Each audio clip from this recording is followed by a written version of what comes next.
Fishing trips anywhere, anytime. FishingBooker.com. For almost 50 years, Midway USA has been America's go-to source for just about everything for shooting, hunting, and the outdoors. Go to MidwayUSA.com to see our latest deals and promotions and take advantage of our super fast same-day shipping. If you need a cooler, a new fishing rod, another rifle, ammo, or a reloading press, you can find it all at MidwayUSA.com. Thanks for your business. At Midway USA, we put customers first. The Nitro Express shipping system is icing on the cake. It was a big investment of time and money to take super fast, low-cost shipping to a whole new level. The Nitro Express helps ensure same-day shipping and low shipping cost. We hope you enjoy the Nitro Express. We built it just for you. For just about everything for the outdoors, go to MidwayUSA.com. I'm Larry Potterfield with Midway USA. Thanks for your business.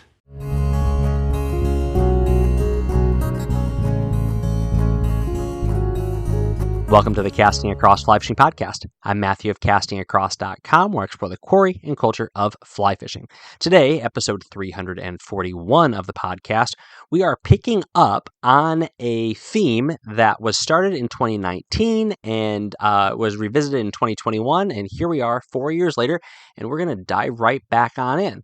And yeah, it was something I talked about a few times in 2021, but 2021 was a long time ago, and there's even a chance that we thought the world was going to end in 2021. Well, it didn't. We're still here, and we are much wiser for it. And we're still fly fishing. But this series within Casting Across was called Head to Toe Fly Fishing.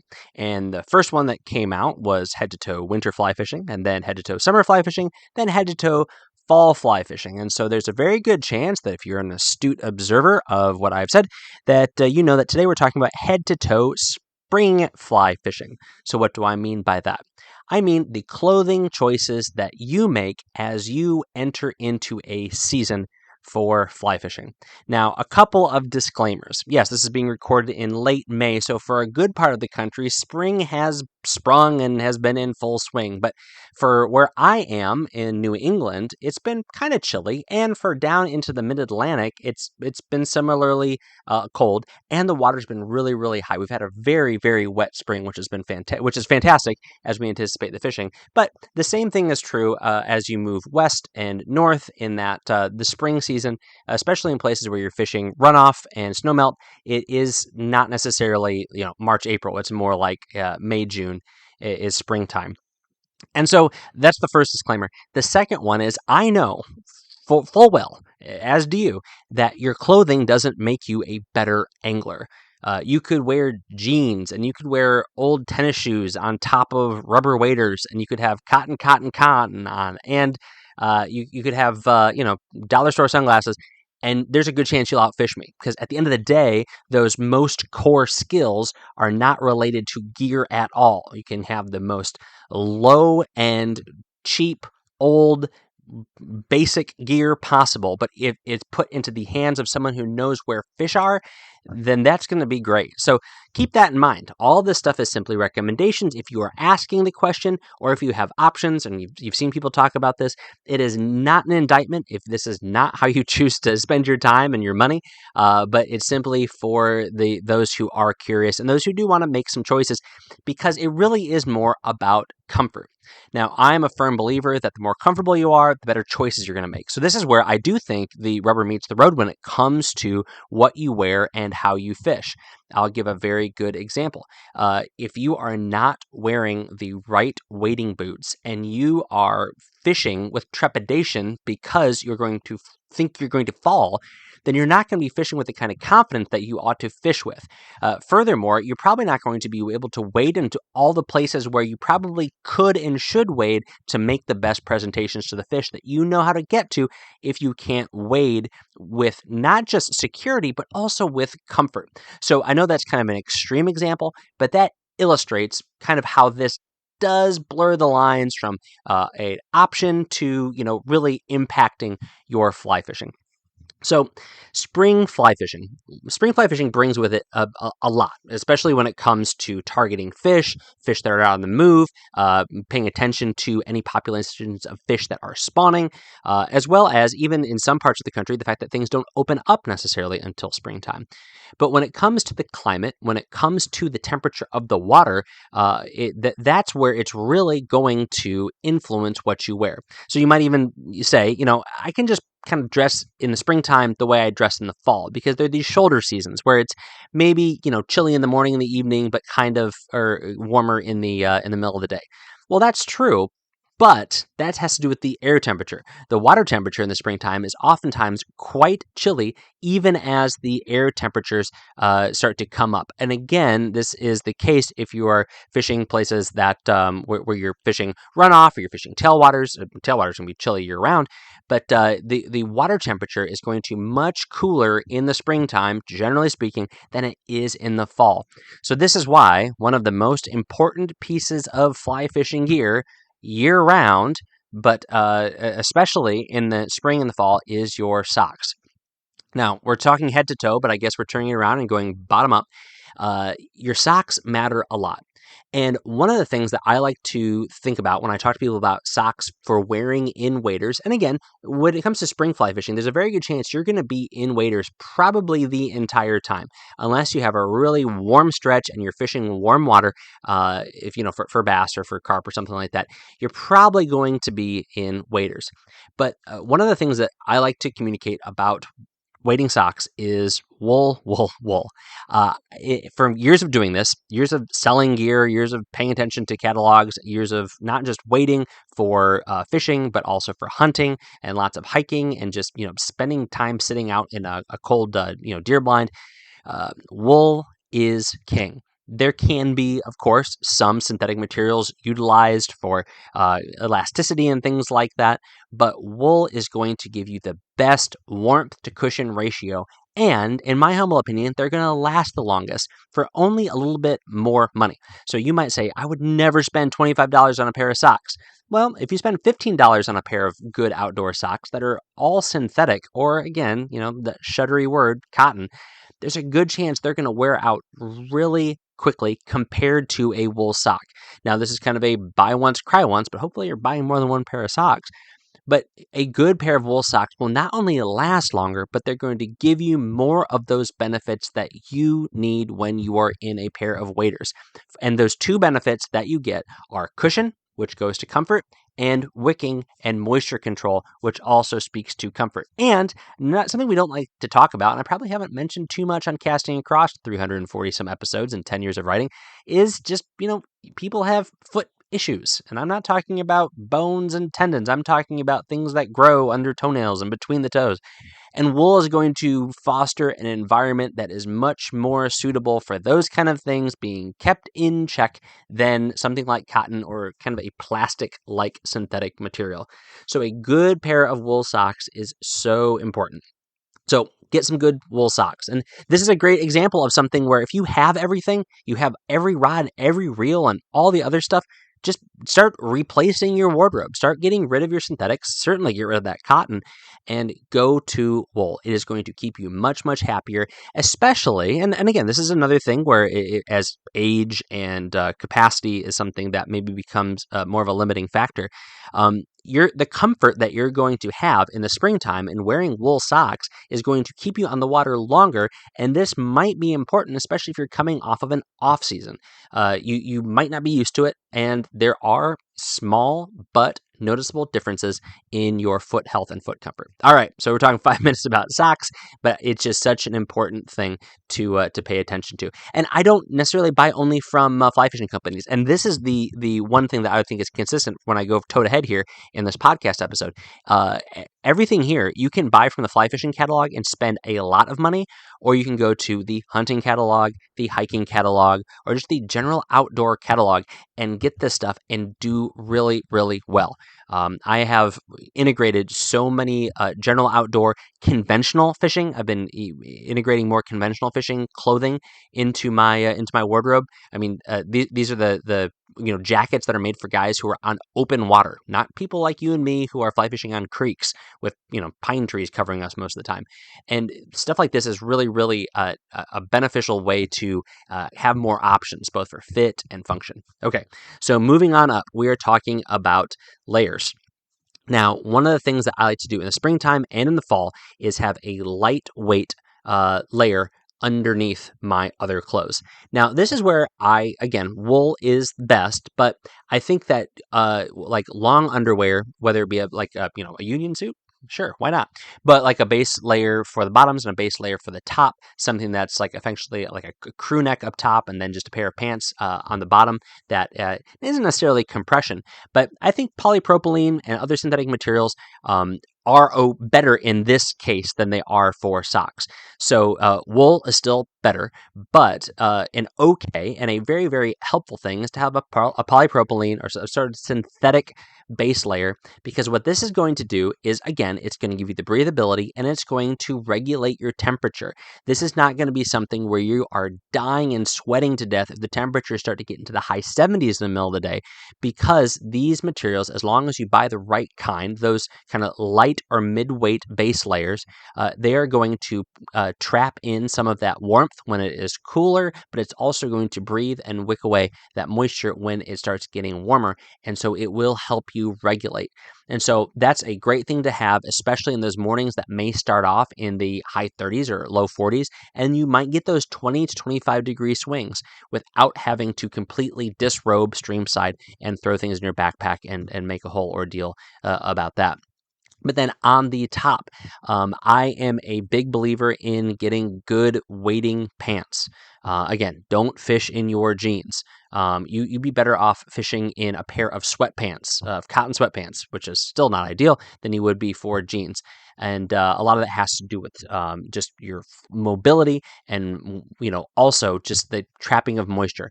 A lot of folks that I find, and I mentioned this in a recent podcast, when they think that they have a leak, it is not a leak, it is them sweating. And it's usually in a few places. It's around the knees, especially around the back of the knees, around the ankles, and around the waistband.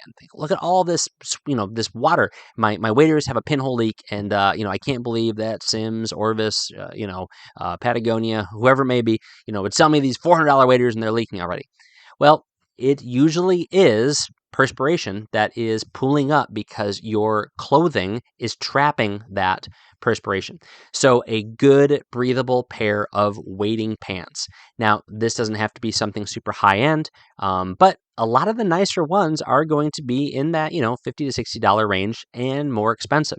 But really what you're looking for is breathable pants. I like a breathable pant, though, that also has a water resistant exterior. So reason for that is it is going to be able to slide in and out of your waders a little bit easier. They're not going to bunch up around the calves and around the ankles. And then also they're a little bit more functional when you're wearing them outside of your waders. And it looks like you're not wearing sweatpants when you're effectively wearing sweatpants. So moving up to your top layer. So here is where you may have some layering that needs to be put on and needs to be shed. And one of the best things to have is a lightweight, again, you guessed it, wool sweater. But I also like wearing, nylon fleeces. I think that they are incredibly beneficial, and this is where I like to have a lightweight hood. I prefer to have a hood with a layer like that than a hood with like a rain or a jacket. Now, there are two different styles of jackets. There's like the warmth jackets, and then there's the rain jackets. With a rain jacket, a hood's a great thing. With a warmth jacket, I'd prefer to have my layer that's underneath that be my hood layer, because it's generally going to be a softer material than like even a soft shell shell jacket. So I like to have something that is kind of a mid-weight fleece. And again, this does effectively the thing that the base layer is going to do. It's going to allow that moisture and allow that perspiration to move out, and it's going to keep the warmth in. But it's also, because of that breathability, you're going to be able to handle those temperature swings, especially if you're wading, knee deep or thigh deep. Even though it might be in the high 60s, having that fleece on is going to keep you warm. Because again, if you keep your core warm, which effectively is your torso and down into your waist, you're going to be warm even if that water is really, really chilly, if you're fishing runoff or you're fishing just a cold freestone stream. And then on top of that, oh, and let me back up a step. I like zips and I like, quarter zip stuff because then that allows you a little bit more flexibility in being able to ventilate, or buttons, snaps, whatever it may be. It's a great way to really, with, zipping a quarter zip up to your chin versus having completely unzipped does a lot to regulate your temperature. On top, you really kind of have to make a call if you're not going to be bringing a backpack or you don't have some sort of storage option when you're out on the water. But in the springtime, if it's rainy, then I like to have a rain jacket. I don't want to compromise with a water-resistant shell. Water-resistant shells are great if it's a passing shower or a sprinkle, but when it comes to raining on the water, I want a bulletproof rain jacket. I used to buy wading jackets, which I think are fine and great and good because they are shorter. So when you're wading, you're not submerging something in the water.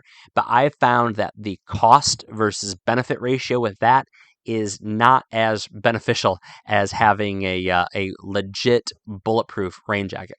So actually, that brings up another interesting point. I've had this question asked to people both in person and also on the website.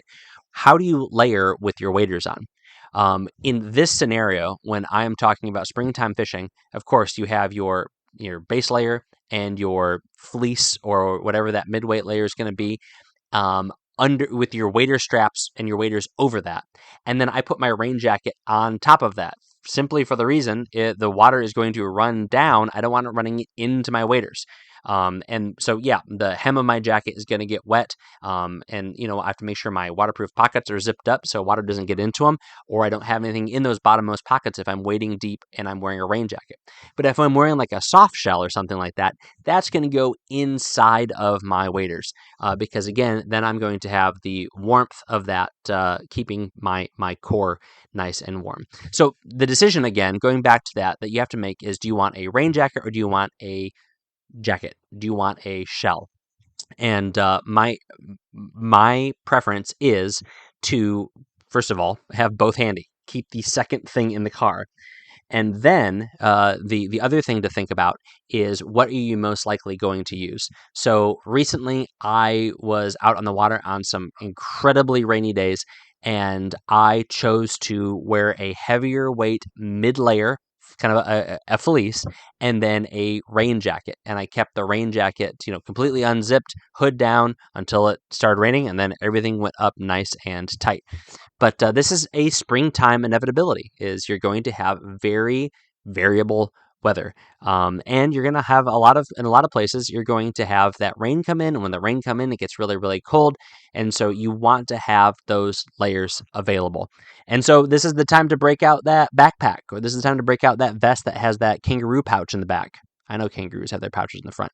Or if you have a sling pack, to throw some sort of compression strap around the whole thing and roll up a jacket and have that attached to it. That is much, much better of an option than hiking, 10 minutes back to the car, especially when the weather is nasty, to go get that second garment that you, just would bring just in case. Well, now just in case is not super convenient. Okay, we've gone from the toe and we're moving on up. The next thing, and this is, is a bit on the middle of the Venn diagram of gear and clothing, and that is sunglasses. Sunglasses. And here I'll say what I've said countless times before. Carry multiple pairs of sunglasses, especially in the springtime and in the summer and in the fall and in the winter. It's year round. Well, let's just make this more springtime specific. You're going to want to stay out on that water longer. Why is that? It's because as the hatches kick in the springtime and that sun is just going down, that water temperature, especially on the surface, is the warmest it's been all day. And so you're going to want to eke out every last minute of fishing, which means that you're going to want a lens that is going to give you those polarization benefits even though the light is waning. And you could do the same thing in the morning, but especially in the afternoon and evening, you're going to want the ability to make those casts. You're going to see those flies, to see fish potentially, to see where you're waiting, but then also to have that eye protection when you're making those casts, especially when you are starting to maybe not have much of attention on your cast because you are paying attention to your reduced stimuli because it's getting dark. So having the normal pair of polarized sunglasses, maybe a bit of a darker hue of shade, but then in the earliest and latest parts of the day, have those really, really light lenses. I like using Costa's Sunrise Silver mirror lenses because they're glass, but they also give you that mirrored protection as well as that high quality polarization. So have that second pair of sunglasses that you can switch back and forth. And again, when the rain does come, a couple weeks ago, I was out in a rainstorm, but having those glasses on was still very, very beneficial. Under the brim of, as we'll talk about here in a second, a hat, I could still see. They weren't getting fogged up because they fit right to my face. So even though it was raining, I was still getting the benefits of the polarization. Wasn't having that glare because even though it was raining, it was still kind of bright out. And I was getting my eyes protected from my casts. Which, of course, takes us to the very top from the toe to the head, and that is to have a nice hat. And you know what? Wear whatever kind of hat you want to wear. I will say, if you're fishing in the springtime and you're fishing somewhere where they maybe have a spring turkey season, it's not a bad idea to wear a blaze orange hat. I've said it before, and I'll say it again. I don't think the fish care so much about color as they do about motion and silhouette. So I think that wearing a blaze orange hat is a much, much better thing to have on than a mottled or even a turkey colored hat, especially in the springtime, because it is better that if you move in a deliberate way to avoid a silhouette or a shadow or a motion in front of those fish anyway, but then also for your own safety. But, wide brim, baseball style, whatever it may be, I think a brim is really the only necessary aspect of a hat. So, someone who wears like that Samuel L. Jackson Kangol style on the water, that might be a little bit silly. Don't do that. Wear something with a brim. But that's it. Toe to head. A lot of this is kind of basic outdoor gear and clothing information. But at the same time, if you've not had someone that's kind of shown you these things or talked about these things, you just kind of do your own thing and assume that it works because it's not super uncomfortable. But some of the stuff I shared today will kind of hopefully help move you in the right direction, make you a little bit more comfortable. Now, I could give you brands and products and this whole pattern from toe to head, but I think that this is something where you can really do some shopping on your own. I will say too, one more thing, because it is a kind of a clothing option. One of the benefits of having a good high quality pair of waders is they may give you the option of opening up a zipper or of maybe unsnapping that top portion of the waders and allowing you a little bit more breathability because the waders are down around your waist or maybe unzipped down to like your navel. And again, that's a luxury, but that is a nice thing to have in the spring and in the fall where those waders are totally bulletproof when it's chilly and when the water's high. But if you don't need that, then having that convertible function is probably more economically feasible than having a pair of waist-high waders and a pair of chest waders. They wear the waist-high ones when it's kind of in the shoulder season, the chest waders in the wintertime or when you're wading deep.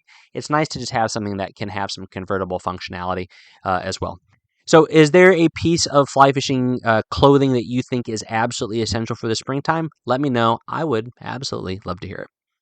This week on castingacross.com, the first article was the follow-up to an article from last week. It's called Fishing Footsteps 2, and I kind of chronicle the second day and a half of my son and my recent trip down to South Central Pennsylvania.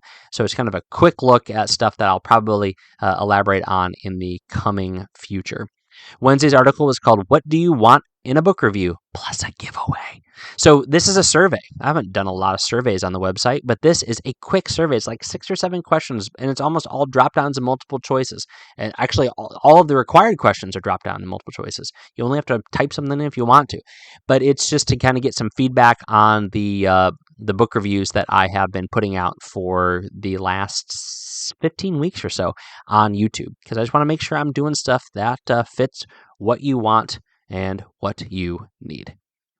This week's product recommendation on Casting Across is Trout Routes. I've talked about Trout Routes before, but with Trout Routes Pro, you can get the very, very valuable service, and I've used it a lot this springtime, of having real-time stream gauge information in one concise place.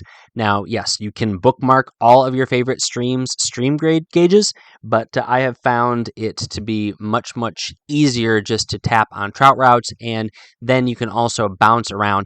I do find, especially when I'm on mobile and when I'm out of doors, government websites where there's a lot of real-time data don't load super efficiently and aren't very mobile friendly, whereas the information in Trout Routes is. So there's all sorts of other benefits. I mean, we could just go down the list: access points, regulations, other stream notes, things like that. And once again, Trout Routes is not a data sharing kind of thing. It's not social media. It is really just giving you information. But for this reason alone, I do think it is worth you checking out if you want this kind of information. I'll put a link to Trout Routes down at the show notes of this podcast page over at castingacross.com. Thanks for listening to the Casting Across Fly Fishing Podcast. Please subscribe to your favorite podcast app and rate the podcast in Spotify and Apple Podcasts. Then head over to castingacross.com for 3 posts a week on the people, places, and things that go into the pursuit of fish.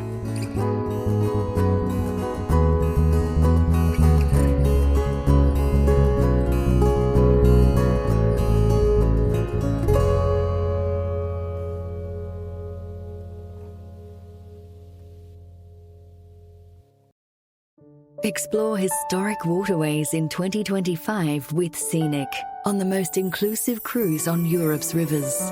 Enjoy up to 5 dining experiences, spacious suites, and butler service. Be immersed in the culture with enriching free choice excursions and exclusive events. Scenic, in a class of its own. Book now and save.